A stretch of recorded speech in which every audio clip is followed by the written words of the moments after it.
Yeah, good afternoon. We are here for this online interaction. Um, if any student is interested in asking any questions, I'll just give it a few minutes.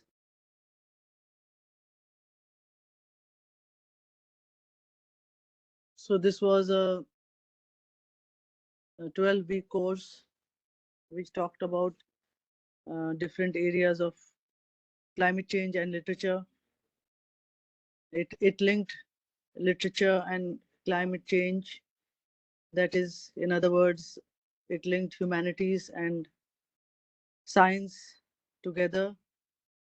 And the aim of this course was to inform students about the importance of climate change activism and mitigation. It was meant to enlighten students about what is happening today, how to look at climate. There have been extreme weather events that have taken place. So this course is specially designed to tell students about various uh, points related to these extreme events and how literature carries them, and thus discussing them as a part of literature and discussing how literature deals with them. That sort of tells us how literature is a very useful means to bring about change, to combat climate change, though it's not possible to combat it in totality. But literature plays a valuable role in giving some ideas on how to deal with climate change. And yet I have talked about various aspects, not just literature in the form of uh, novels. I've talked about eco poetry. I've talked about films. So I've talked about various areas. And to begin with, we have started the discussion on what exactly is climate change.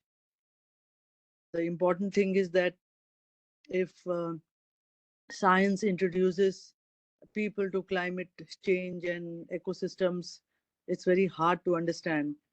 But when it's dealt through literature, through movies, through poetry, through song, then it becomes much, much more interesting, and one can understand the impacts, in a better way. It's like the hard science, the difficult science concepts get translated through uh, creative writing in literature. And there have been many important books, many important uh, dramatic works, many important movies that have dealt with climate change. And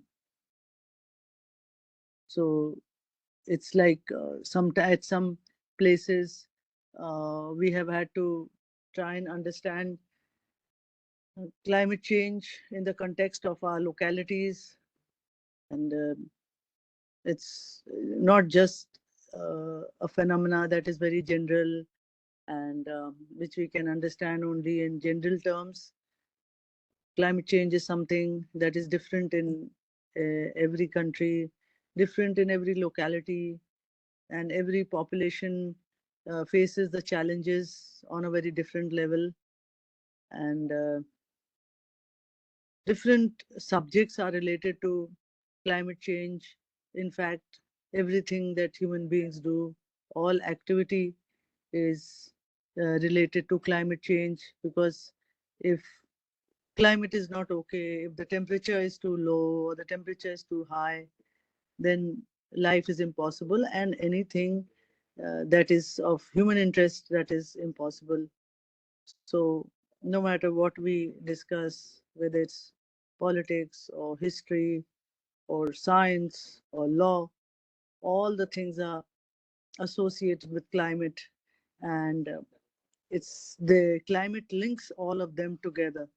So politics makes use of climate in its own way, Politics also tries to deal with the issues, tries to make those issues important, to bring them to public view. History informs us about what climate was millions of years ago, and there have been various tests conducted to understand what was the level of carbon in the air millions of years ago, and what is the level today. So various tests are done. So if you talk about law, then laws are continuously updated because of shift in climate. And there's this important book that I would like to show. Um, Show this. How do I show this? It's not how do you show it? So there's this no, it's coming upside down in this. Down to Earth is a magazine published by an NGO who are very active in combating climate change. So there's a very interesting article in this right now which talks about economy, that very soon insurance will be a problem. Climate events are so devastating, the fires and the earthquakes and the floods, that insurance cannot cover all the losses. So we can see that climate seeps into everything, and the challenges of climate are threatening all um, our living interests. So one has to sort of understand what it is, and understand that it is the young people who are the ones who are badly affected, and because they look to see the future, because they when they see what is happening, um, it sort of impacts them, and they suffer anxiety about the future. So it is young people who need to be informed about global warming, about the greenhouse effect, about the impacts on biodiversity, and the political situations, mass migrations coming out of climate change, and various and various resolutions are being offered. There are many books that are being published related to climate, and these are not just science and all, but these are books that are about literature, this climate literature. So we began with Rachel Carson, but after that there has been a following of so many books related to and what we call climate fiction. Um, so, so one of the important books is by Cormac McCarthy, The Road, and it has been turned into a film also. So it depicts a post-apocalyptic world where environmental degradation has stripped the earth of its ability to sustain life, and human civilization has collapsed. So as we see the literature post Rachel Carson's Silent Spring, that literature is dealing with various issues related to climate change, climate impacts, and it could be about pesticide poisoning, or it could be resource depletion or poisoning of the ocean waters with plastic, or the destruction of sacred places due to extreme weather events.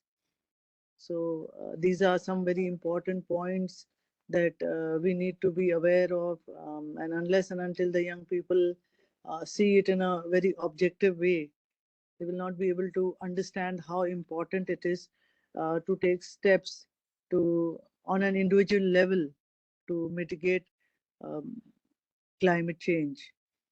So there are some very simple things that one could do in the homes, But it's knowledge like this that has to reach out, and that's why I hope this course will be able to address that.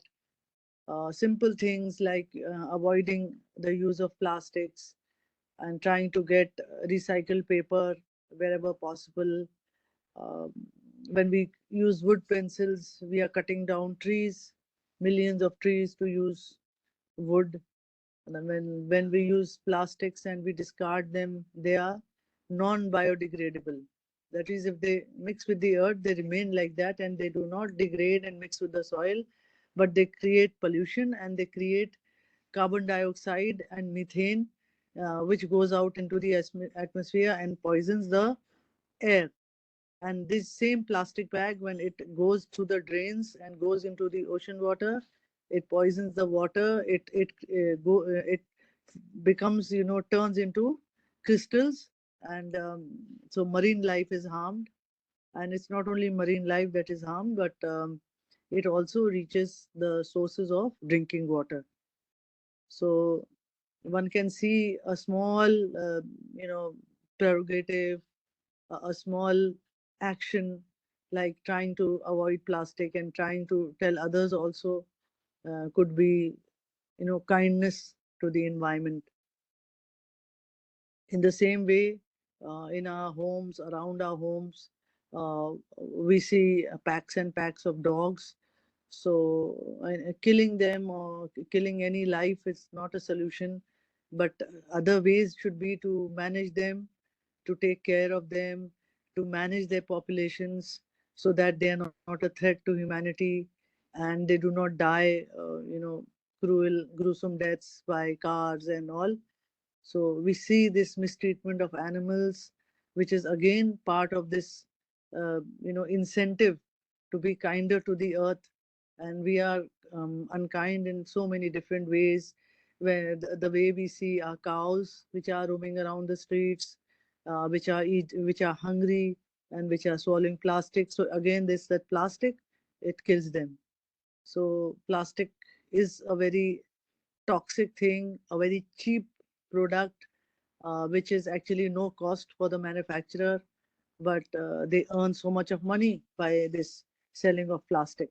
So it is a kind of polluted form of petrol, which is polluting our lives. So in the same way, there should be something, that we should do about the vegetables and the fruit that we buy in the market. um, why not make people aware of it, that the shiniest and the nicest and the roundest vegetables are the ones which are coated with chemicals? And why is there no one to stop them from doing this? Why can't we have dull looking fruit that will not harm our health? Why do we hear that the bananas are injected with chemicals and hormones? Why do we know that the melons, the juiciest melons, are injected with sugar and other chemicals? So it is the youth that can, uh, you know, take an incentive and do something about it, raise a voice about all these things, because it is a threat not only to the present generation but to the future generation also. We know all this polluted water and plastic. It must be harming the unborn children also, but things that have not been studied to this great detail. But it is a kind of poisoning not only the planet but poisoning ourselves. So who is out there who is promoting all kinds of sprays to kill insects? And we already know if we kill insects, we kill ourselves also, because many of those chemicals and pesticides are banned in foreign countries. But in India, they are freely sold. And it's like a quick fix solution. If you are troubled by mosquitoes and cockroaches, you go and spray them down. And that spray stays in the atmosphere for such a long time. And if it can kill the insects, what must it do to human beings? And each time that we see ads, we find more and more potent, solutions for killing these pests.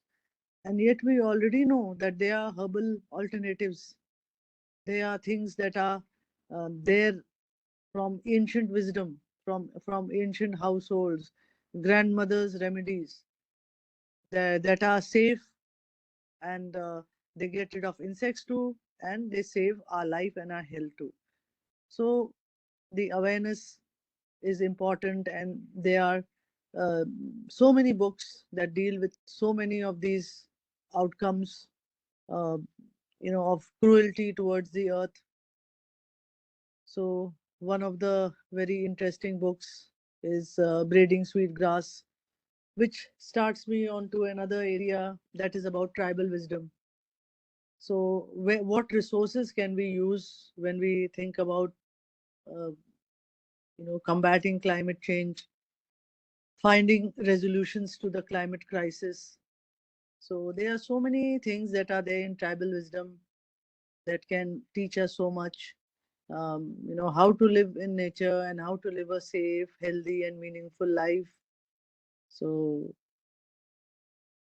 I have dealt with that in in several of the sections. So another important book in literature is Amitabh Ghosh's Great Derangement. It links climate change to colonialism and the capitalist system, arguing that environmental crisis is rooted in global power imbalances and exploitation of the global south. So there is a week that is devoted to theories, and this week tells us about the link between colonialism and climate change. That one of the major drivers of climate change that is happening in the world today, the famines and the droughts, that was already started by through the colonization. So the colonial powers, they robbed the third world countries of their minerals and their crops, tried to alter the crop cycles in order to grow cash crops, crops that would get them a great, you know, mm, profit in the international market. So the remnants of that are still with us. The indigo and the opium, opium created by cultivation of poppy seeds, and then the natural crops of the farmers were destroyed. The farmers went into debt, and eventually there were droughts and there was famine. So these are the early precursors of climate change, and colonialism has a very strong connection with it. So colonialism, other than that, there's a connection with ecofeminism also. Feminism, that women and land are both sufferers in patriarchy.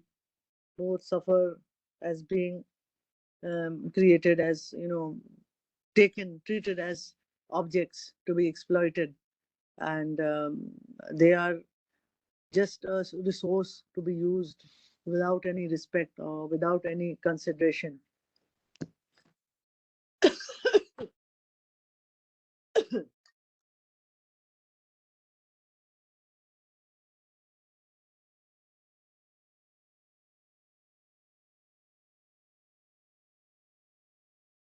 So, post colonial change literature often emphasizes the need for climate justice, recognizing that the nations least responsible for climate change often suffer its worst consequences. And so, literature uses powerful imagery and symbolism to represent the Anthropocene floods and extreme weather events are all important.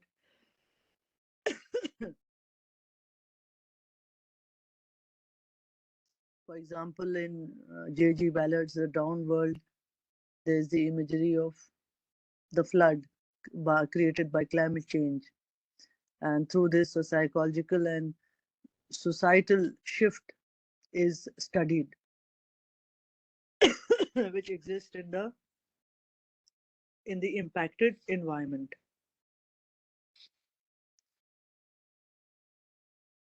So Kim Stanley Robinson's New York 2140 imagines a future where people continue to live in cities submerged by rising seas but adapt through ingenuity, community, solidarity, and sustainable technologies. So, so when we talk about sustainability, um, some of the ideas are either related to adaptation, trying to get used to the changes in climate, or taking steps at mitigation. So when we take steps at mitigation, then they could be individual steps.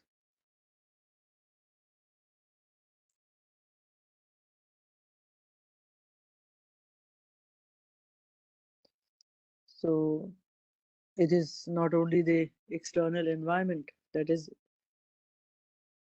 presented in climate literature, it is the human consciousness, human behavior, human psychology. They are also expressed in climate literature on account of climate impacts.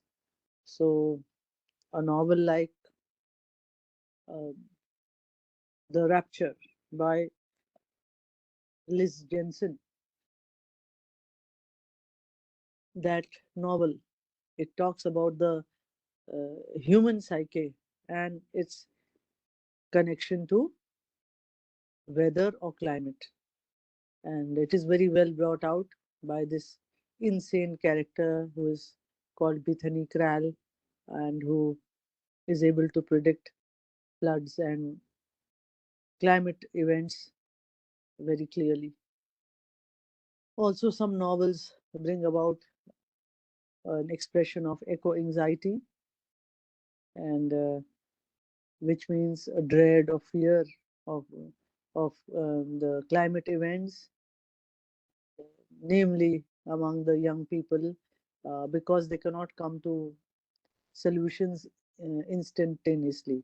For example, when there are famines or there are floods, and when people migrate to other places, uh, it's the young people who cannot make sense of things.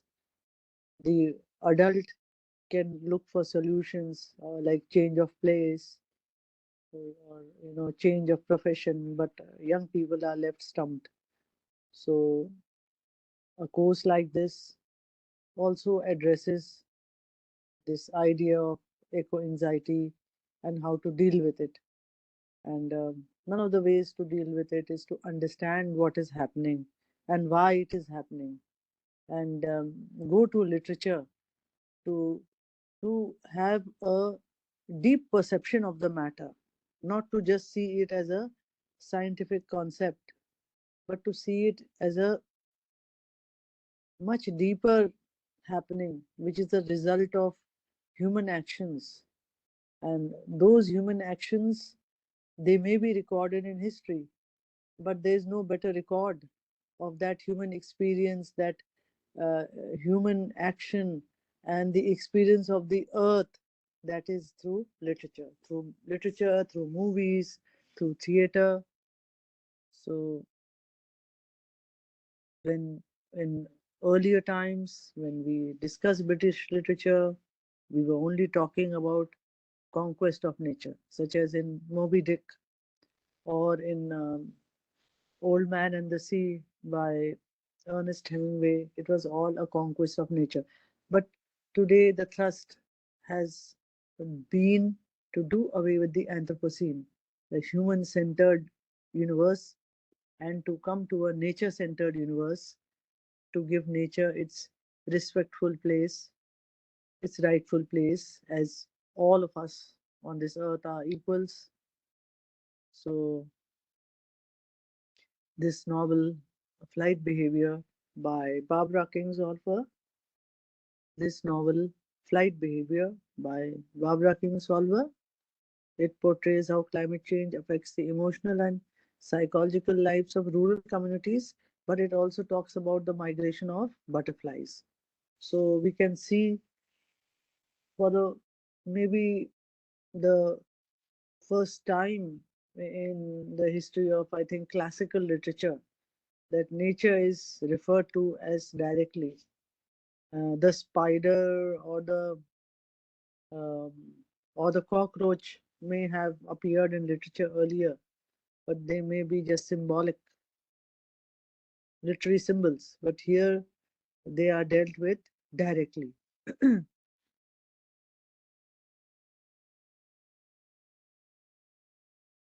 So, climate change literature often addresses the intersection of environmental issues with social inequality, and so works like The Water Knife by Paolo Bacigalupi explore how climate change exacerbates social and economic disparities, and poorer communities often bear the brunt of environmental disasters.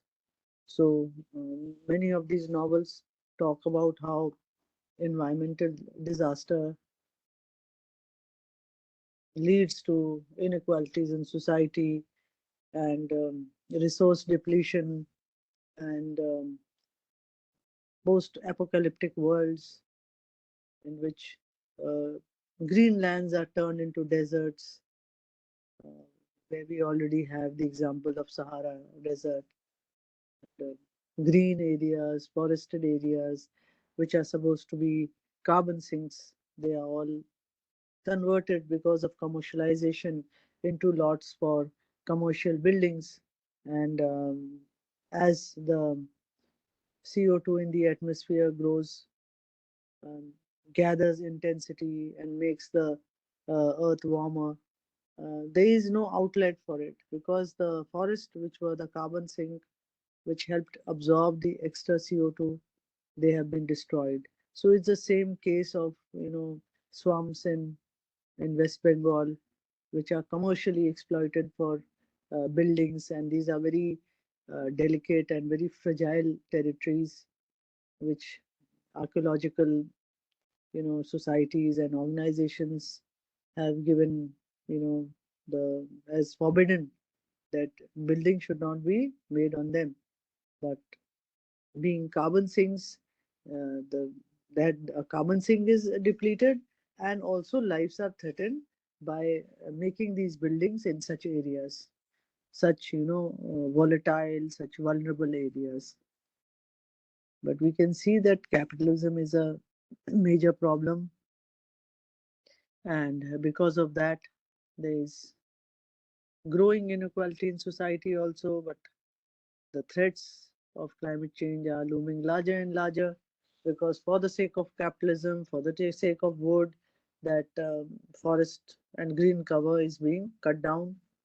In the same way, the track of rivers, the direction of rivers is being changed, and the marine life is being, exploited and obtained beyond a level of survival.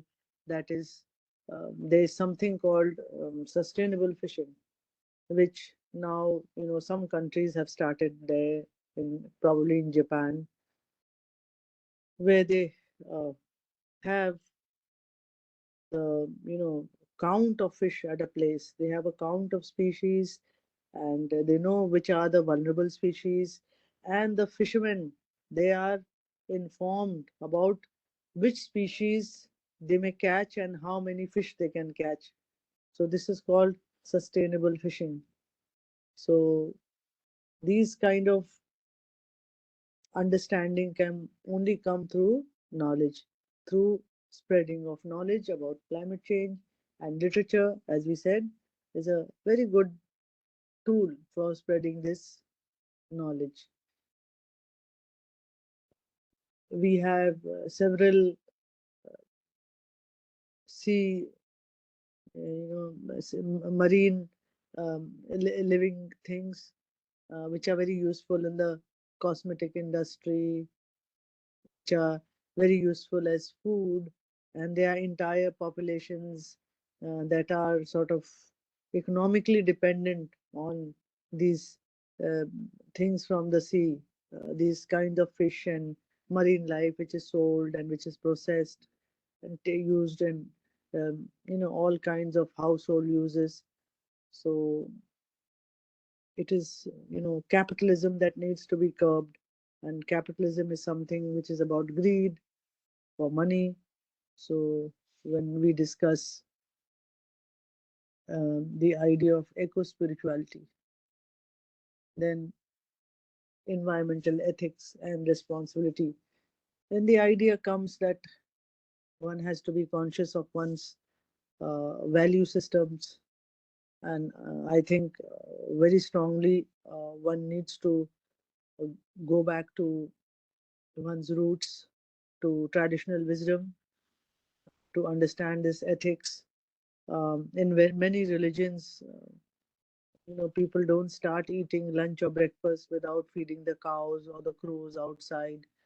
Many religious beliefs are there about feeding ants, giving sugar to ants. So these kinds of traditional beliefs are very important. These value systems are very important, which need to be cultivated in children from a very early stage.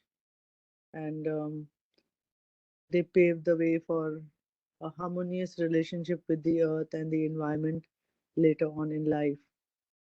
If children are taught that, trees are only things that give us fruit, and that's it, or the fields are, cultivated just for food, that is giving a very limited vision to a child.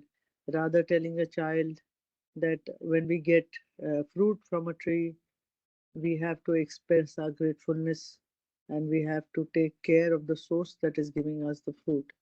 That is, in if we have trees in our gardens, if we have other plants in our gardens, they need to be taken care of. They need water, and they need air, and they need love. So there has to be a mutual exchange, and there has to be a consideration of, and respect to these sources of food, that all come from nature for us. Vandana Shiva, she has talked about in her essay Anna Dana, the food that comes to us from the farms, from cultivated by the farmers, and which comes to us directly. That food is healthy. But today, industrialization and commercialization has destroyed that chain. They have broken that chain of, food being grown naturally, and benefiting our bodies. Food is, grown in an unnatural way with chemicals and pesticides, and then it is hoarded and stored, and it travels for miles and miles, and then it is processed, where its actual chemical structure changes, and finally when it is processed, we buy it from the market. So at every step when we go and buy it, ignoring the vegetable seller, we go to the huge, grand looking mall to buy our stuff, especially our food, our fruits and vegetables. Our journey itself is involving a cost on environment. The farmer is the loser, because all the processing and all, you know, it gives a profit to the industrialist. The farmer gets nothing. And then the food that we go and buy has been sitting there, has been traveling for miles. It has come from a different part of the country or a different part of the world. So it may not be as fresh with nutrients, it might be hybrid. So that food is not natural food, and it does not do our bodies good. As Vandana Shiva says, that it food in its natural state ought to be something, which is considered a gift, and we have to thank the plants, not only the plants and the trees and the farmers, but the numerous other forces that go in to create that food. The soil is there, the earthworms are there are numerous insects, there are numerous uh, you know kind of fungi and bacteria. They all contribute to growing our food. So they all lose their importance when food is artificially grown, and when it is such, and our bodies are also made of the same chemicals and elements that nature is made of, that maybe a flower is made of, that the tree is made of. We all have the same chemicals. We all breathe the same air. So how can the processed food do us any good? So ethics, responsibility, eco-spirituality, they all talk about value systems which need to be restored, which need to be understood to mitigate climate impact. Unless and until we respect nature and we learn to give back for taking whatever we get, if we can give back in equal amount, there's nothing like it. And that is an attempt to restore the environment.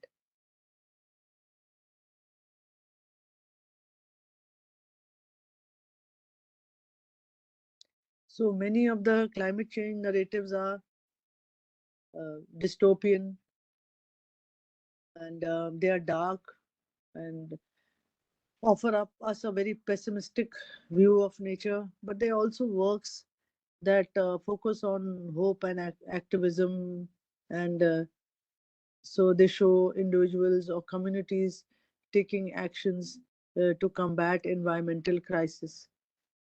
So we know in our environment that there's a loss of sparrows, there's a loss of nightingales and various species of birds. There are fewer crows around. So when literature deals with these things, with this absence, the it conveys very powerful feelings.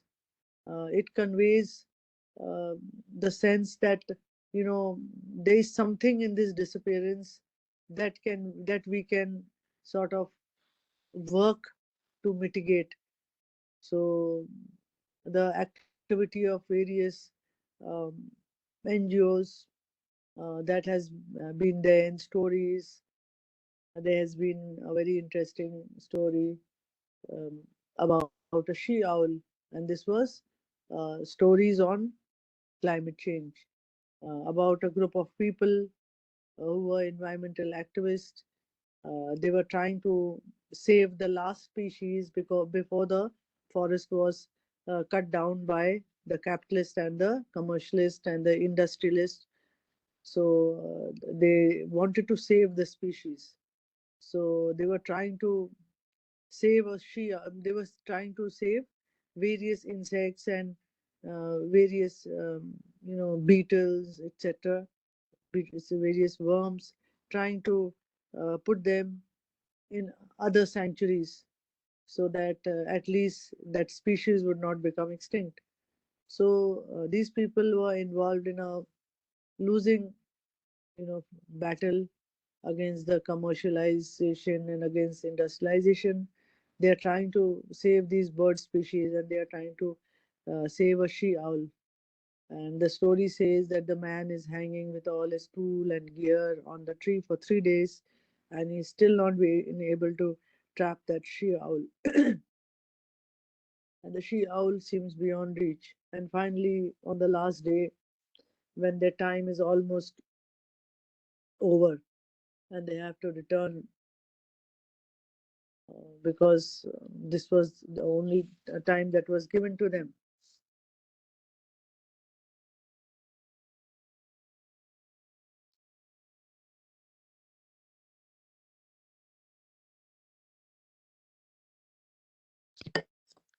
So they have to close up their work, and the she owl is still at large, and this man is trying to trap it, and he sort of feels that it is in the hollow of a tree, and he tries to reach for it. The she owl flaps so hard that he cuts his um, neck. He gets an injury and he starts bleeding, and the bird flies away. So in this way, the writer tries to show the importance or the individuality of nature, that cannot come within the control of human beings, even though these people, their intents were all, with a good cause. But the story shows that nature is always greater, than humans, and humans are in a state of illusion that they are the greater powers and they can sort of change the planet and they can alter things. Everything comes at a price. So this is what we say as the Anthropocene, the age of human action, where man has thought that he can play with the planet and he can.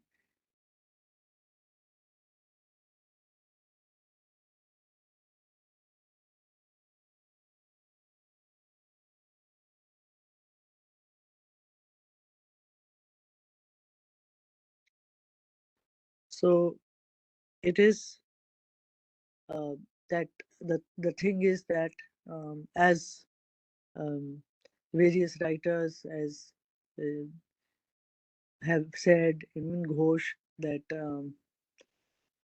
Dipesh Chakravarti, for example, has said that the earth is many centuries older than human beings.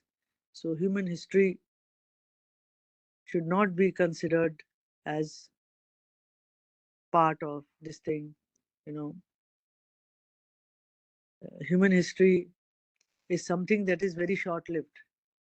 The earth is much older than human history, and human history,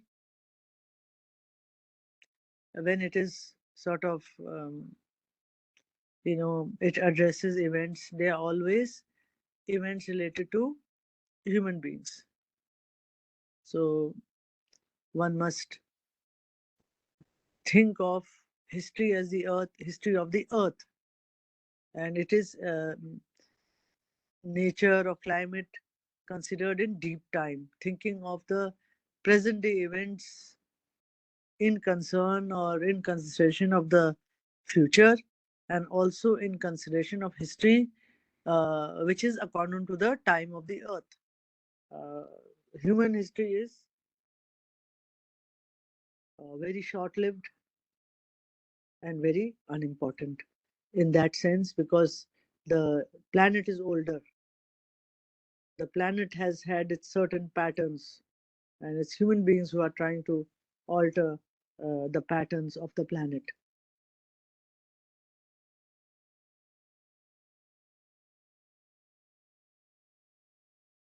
So there is a suggestion of collective action also, and various folk stories and myths tell us about the idea of collective action. When there is a whole tribe which believes in a certain mythological fact or mythological story about nature, and they collectively believe in it, and thus they preserve the river or the tree associated with it. That is one way of mitigating climate crisis. And ancient populations, tribal populations, ancient wisdom, they always had a way of preserving this old wisdom, and this was through various generations, and this was preserved orally, passing from one generation to another.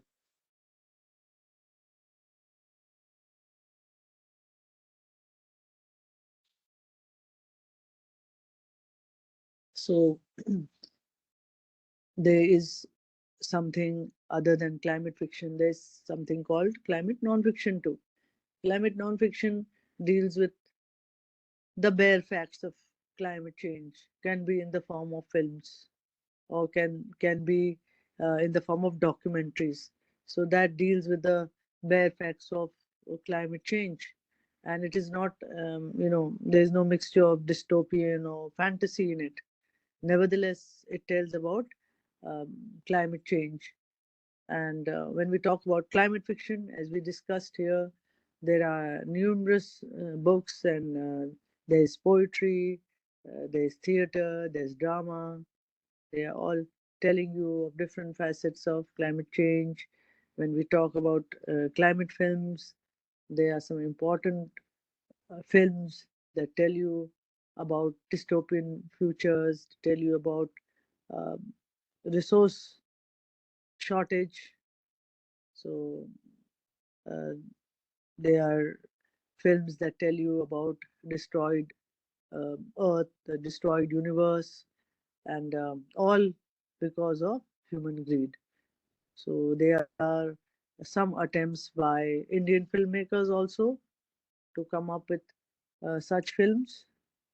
So there was an important film some years ago that was Sherni, and it dealt with a very important environmental issue that forests are cut down. And when forests are cut down, the habitat of those animals and birds living in the forest, that is also limited and cut short. So then they wander into the neighboring villages or human settlements. So bears and lions and tigers and wolves, they wreak havoc with villagers' lives because they are hungry and they are out for food. So there is this film which was titled Sherni, and it was based on this, that there is a tigress that has been, or tiger that has been turned into a man eater, and it must be killed because every um, second day a villager is mauled or killed. So what happens is that the issue is politicized.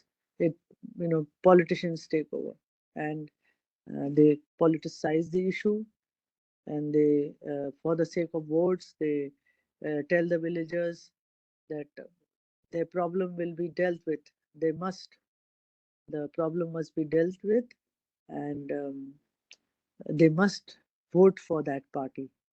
And actually, the problem is not dealt with. The problem is that they have not been able to find a man eater, and instead they find a sherni, a tigress with two cubs, and they, point out to the villagers that this is the man eater. And actually, the tigress is innocent, and she suffers on account of political greed for votes, and they eventually kill the tigress.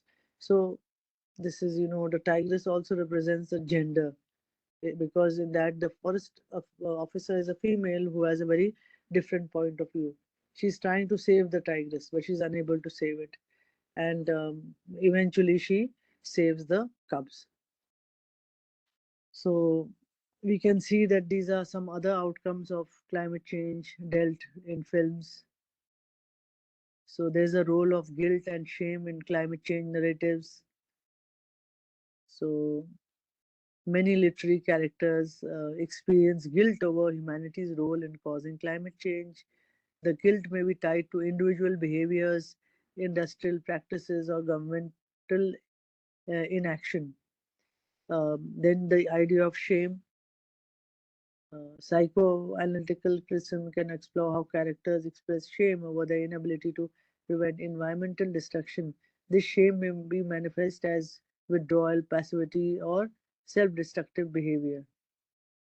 So, in the literary depiction of guilt, in Barbara Kingsolver's Flight Behavior, the protagonist's personal guilt over environmental degradation mirrors the wider social guilt about climate change, revealing repressed feelings of collective responsibility. So there's something called climate trauma, the outcome of all the destruction of human property and life because of extreme events, and such ecological disasters are a recurring theme in works like The Parable of the Sower by Octavia Butler, in which characters struggle with both the physical and the psychological scars of climate induced collapse.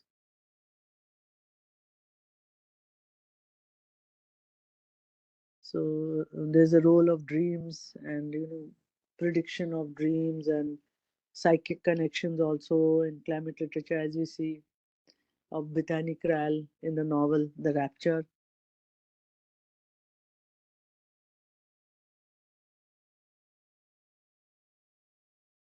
So we can see that climate change is multifaceted, and each country and the literature connected with it, and the traditions and the culture would deal with it differently. So stories, uh, stories read by a writer, read stories written by a writer in Iceland would be so different in contrast to stories written by somebody in Africa where there is vast famine and drought. Again, it would be so different in, by a Rajasthani writer where in a desert place where there is no water. And again, it would be so different if it is written by a woman who talks about water scarcity. Again, the climate values and the tribal wisdom would be different if somebody was writing from Mexico and writing about traditional healers and using traditional wisdom to deal with um, current health ailments of human beings. So I hope this talk has been useful as consideration of climate change and its connection with literature. Thank you.